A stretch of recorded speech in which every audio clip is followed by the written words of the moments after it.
अनेक परंपराएं विकसित होती है। यही परंपराएं हमारी संस्कृति का सामर्थ्य बढ़ाती हैं और उसे नित्य नूतन प्राण शक्ति भी देती है। कुछ महीने पहले ऐसी ही एक परंपरा शुरू हुई काशी में। काशी तमिल संगमम के दौरान काशी और तमिल क्षेत्र के बीच सदियों से चले आ रहे ऐतिहासिक और सांस्कृतिक संबंधों को सेलिब्रेट किया गया। एक भारत श्रेष्ठ भारत की भावना हमारे देश को मजबूती देती है। हम जब एक दूसरे के बारे में जानते हैं, सीखते हैं, तो एकता की ये भावना और प्रगाढ़ होती है। यूनिटी की इसी स्पिरिट के साथ अगले महीने गुजरात के विभिन्न हिस्सों में सौराष्ट्र तमिल संगमम होने जा रहा है।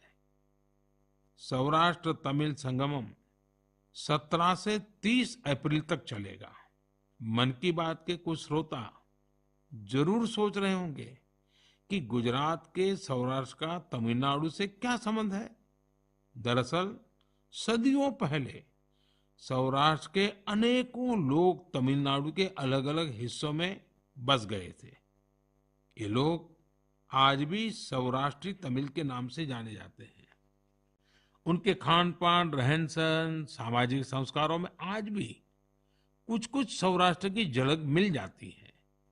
मुझे इस आयोजन को लेकर तमिलनाडु से बहुत से लोगों ने सराहना भरे पत्र लिखे हैं।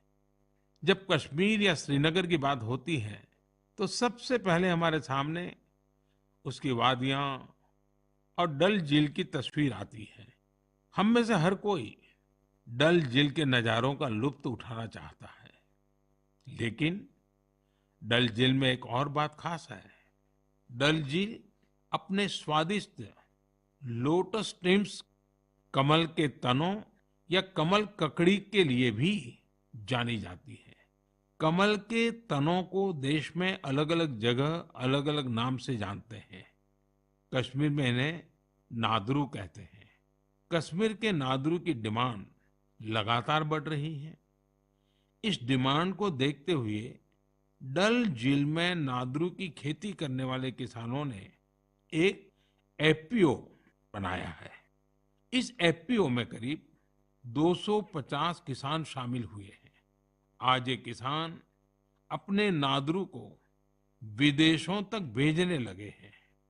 अभी कुछ समय पहले ही इन किसानों ने 2 खेप यूएई भेजी है। ये सफलता कश्मीर का नाम तो कर ही रही है, साथ ही इससे सैकड़ों किसानों की आमदनी भी बढ़ी है।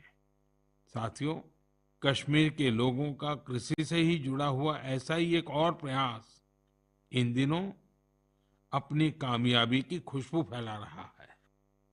आप सोच रहे होंगे कि मैं कामयाबी की खुशबू क्यों बोल रहा हूं। बात है ही खुशबू की, सुगंध की ही तो बात है। दरअसल जम्मू कश्मीर के डोडा जिले में एक कस्बा है भदरवा। यहाँ के किसान दशकों से मक्के की पारंपरिक खेती करते आ रहे थे। लेकिन कुछ किसानों ने कुछ अलग करने की सोची। उन्होंने फ्लोरिकल्चर यानी फूलों की खेती का रुख किया। आज यहाँ के करीब 2500 किसान, 2500 किसान लेवेंडर की खेती कर रहे हैं। आधुनिक मेडिकल साइंस के इस दौर में ऑर्गन डोनेशन किसी को जीवन देने का एक बहुत बड़ा माध्यम बन चुका है। कहते हैं, जब एक व्यक्ति मृत्यु के बाद अपना शरीर दान करता है तो उससे 8 से 9 लोगों को एक नया जीवन मिलने की संभावना बनती है। संतोष की बात है कि आज देश में ऑर्गन डोनेशन के प्रति जागरूकता भी बढ़ रही है। साल 2013 में हमारे देश में ऑर्गन डोनेशन के 5000 से भी कम केसेस थे। लेकिन 2022 में ये संख्या बढ़कर 15,000 से ज्यादा हो गई है।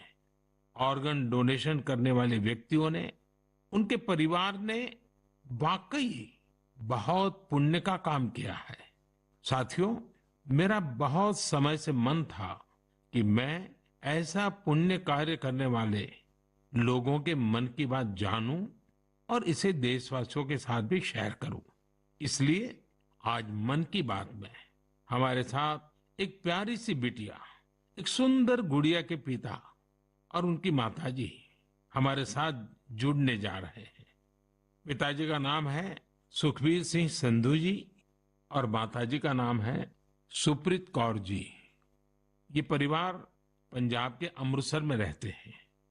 बहुत मन्नतों के बाद उन्हें एक बहुत सुंदर गुड़िया बिटिया हुई थी।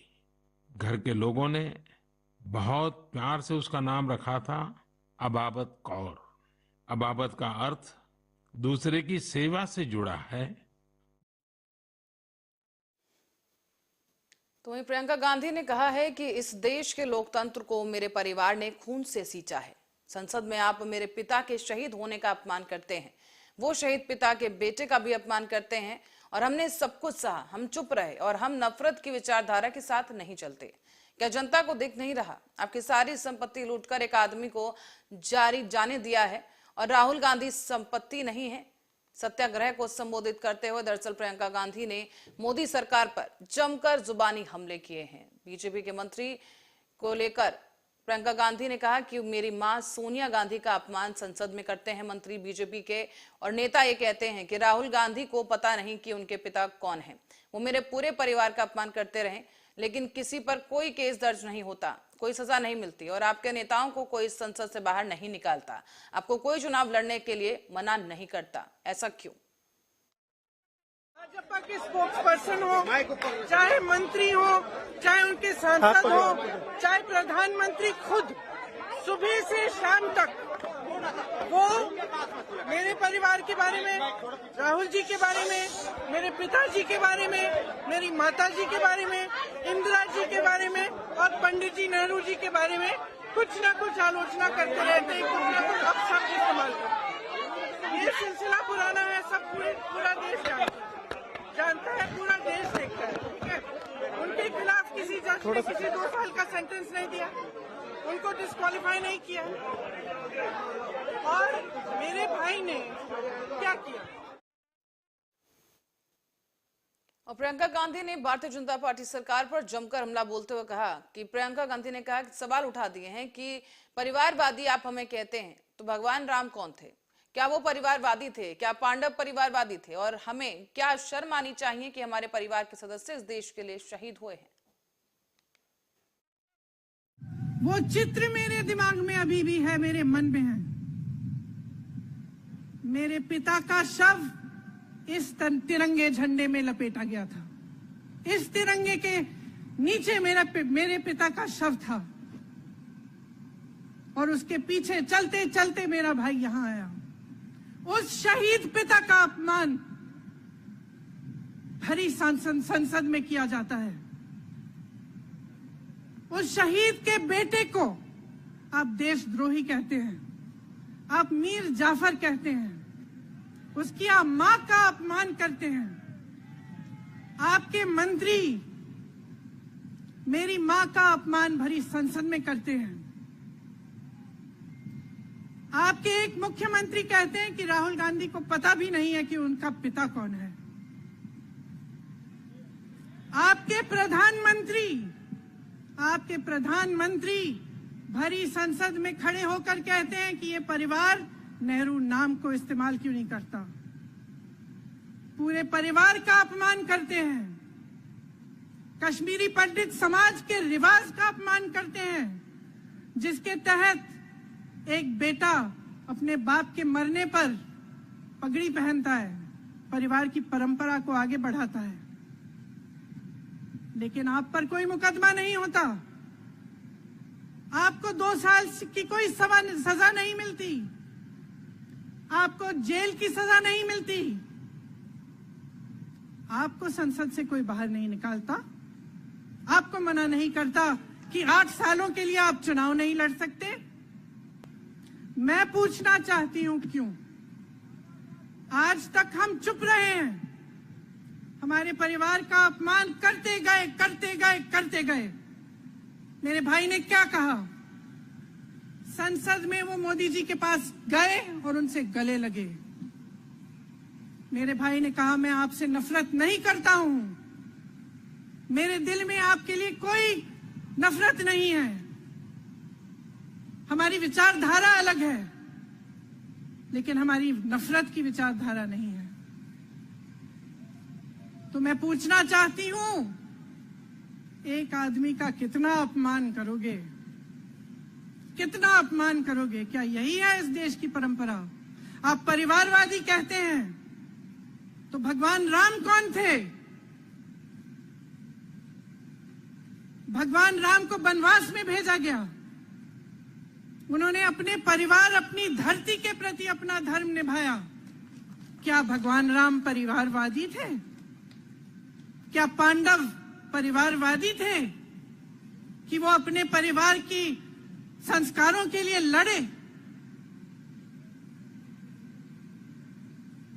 और हमें क्या शर्म आनी चाहिए कि हमारे परिवार के सदस्य शहीद हुए इस देश के लिए, कि इस झंडे में उनका खून है, इस धरती में उनका खून है, इस देश के लोकतंत्र को मेरे परिवार के खून ने सींचा है। और जो सोचता है कि हमें अपमानित करके हमें डराएंगे, हमें धमकाएंगे, जो सोचता है कि तमाम एजेंसियों को लगाकर हम पे छापे मारकर हमसे कुछ भी कर ले, हमको हमें डराएंगे, वो गलत सोचते हैं। हम डरने वाले नहीं हैं, हम और मजबूती से लड़ेंगे। हम इस देश के लोकतंत्र के लिए कुछ भी करने के लिए तैयार हैं। इस देश के लोकतंत्र को, इसकी नींव कांग्रेस पार्टी के महान महापुरुषों ने डाली है। कांग्रेस पार्टी लड़ी इस देश की आजादी के लिए और आज भी इस देश की आजादी के लिए ही लड़ रही है। कभी कभी मैं सोचती हूं, मुझे समझ में नहीं आता कि पब्लिक क्या सोच रही है। क्या देख नहीं रही है क्या हो रहा है? क्या आपको दिख नहीं रहा है कि आपकी सारी संपत्ति लूटी जा रही है, एक आदमी को दी जा रही है, गिने चुने उद्योगपतियों को सब कुछ दिया जा रहा है? किसकी संपत्ति है? ये राहुल गांधी की संपत्ति है, ये आपकी संपत्ति है। ये पीएसयू किसके हैं? किसके लिए बनाए गए? आपके लिए बनाए गए, जो ऐसे एक के बाद एक इनको बेचे जा रहे हैं, दिए जा रहे हैं। इसी से तो आपका रोजगार आता है। छोटे उद्योगों से, छोटे व्यापारियों से आपका रोजगार आता है, किसी बड़े अडानी से नहीं आता। रोजगार नहीं देते, छीनते हैं आपका रोजगार। तो आप समझ क्यों नहीं पा रहे हैं? आप गैस के सिलेंडर के लिए 1000 रुपए दे रहे हैं और यहाँ आपकी सारी संपत्ति किसी को सौंपी जा रही है। राहुल गांधी जी ने क्या कहा? अरे कौन सा इतना बड़ा जुल्म कर लिया कि आपसे 2 सवाल पूछ लिए। वो चित्र में।